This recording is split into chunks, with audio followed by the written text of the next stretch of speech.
বিদ্যুতের জন্য সারা দেশে যখন চলছে হাহাকার, ঠিক সেই সময়ে দাঁড়িয়ে প্রতিদিন ৫৫ কোটি টাকা মূল্যের বিদ্যুৎ গিলে খাচ্ছে অনুমোদনহীন ব্যাটারি চালিত রিকশা। বাংলার টেসলা নাম দেওয়া এসব ইজি বাইকের পেছনে বিদ্যুতের বার্ষিক খরচ ছাড়িয়ে যাচ্ছে ২০,০০০ কোটি টাকা। দিন যত যাচ্ছে ততই বেড়ে চলেছে এই ব্যয়। অধিকাংশ ক্ষেত্রে অবৈধভাবে ব্যাটারি চার্জ করায় এসব খাতে বছরে অন্তত ৫,০০০ কোটি টাকার রাজস্ব হারাচ্ছে সরকার। বেসরকারি গবেষণা সংস্থা সেন্টার ফর পলিসি ডায়ালগের সাম্প্রতিক গবেষণা বলছে, এসব রিকশায় সাধারণত ১২ ভোল্টের ৪-৫টি ব্যাটারি থাকে। দেশে বর্তমানে ব্যাটারি চালিত অটোরিকশা রয়েছে প্রায় ৬০ লাখ। প্রতিটি ব্যাটারি চার্জ দিতে ঘন্টায় ৯০০ থেকে ১১০০ ওয়াট বিদ্যুৎ প্রয়োজন হয়। দিনে গড়ে ৮ ঘন্টা চার্জে রাখলে এক একটি রিকশায় খরচ হয় ৮ থেকে ৯ ইউনিট বিদ্যুৎ। ফলে শুধু ব্যাটারি চার্জে প্রতিদিন জাতীয় গ্রিড থেকে চলে যাচ্ছে প্রায় ৮০০ থেকে ৮৫০ মেগাওয়াট বিদ্যুৎ।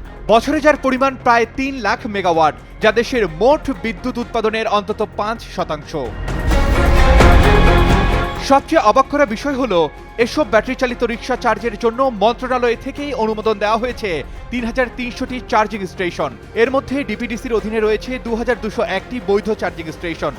সংস্থাটির তথ্য অনুযায়ী এসব স্টেশনে প্রতিদিন গড়ে ২৬.১৬ মেগাওয়াট বিদ্যুৎ খরচ হচ্ছে।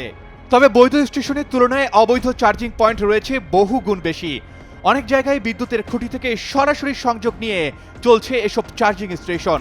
অবৈধ চার্জিং স্টেশন বন্ধে বিভিন্ন উদ্যোগ নেওয়া হলেও কাজের কাজ কিছুই হয়নি, এমনটাই জানিয়েছে সংশ্লিষ্টরা। বিশ্লেষকদের মতে, চাহিদার তুলনায় উৎপাদন কম হওয়ায় দেশের বিদ্যুৎ খাত বর্তমানে চরম সংকটের মধ্য দিয়ে যাচ্ছে। ১৮ থেকে ১৯,০০০ মেগাওয়াট চাহিদার বিপরীতে উৎপাদন হচ্ছে ১৩ থেকে ১৫,০০০ মেগাওয়াট। বিদ্যুৎ উৎপাদনের জন্য প্রয়োজনীয় গ্যাসের সংকটেই পরিস্থিতি আরও প্রকট হয়েছে। ফলে প্রতিদিন ৩ থেকে ৪,০০০ মেগাওয়াট পর্যন্ত লোডশেডিং করতে হচ্ছে। এতদিন এর বড় চাপ ছিল গ্রামাঞ্চলে। কোথাও কোথাও ৭ থেকে ১২ ঘন্টা পর্যন্ত বিদ্যুৎহীন থাকতে হচ্ছে মানুষকে। গত সপ্তাহ থেকে রাজধানী ঢাকাতেও শুরু হয়েছে লোডশেডিং। বিদ্যুৎ বিভাগের তথ্য অনুযায়ী ঢাকায় বর্তমানে প্রতিদিন গড়ে ১.৫ থেকে ২ ঘন্টা লোডশেডিং হচ্ছে। বিদ্যুৎ ও গ্যাস সংকটে ব্যাহত হচ্ছে শিল্পের উৎপাদনও। একদিকে বিদ্যুৎ সংকটে লোডশেডিং, অন্যদিকে অনুমোদনহীন ব্যাটারি চালিত রিকশার পেছনে বিপুল বিদ্যুৎ খরচ। সব মিলিয়ে বাড়ছে চাপ।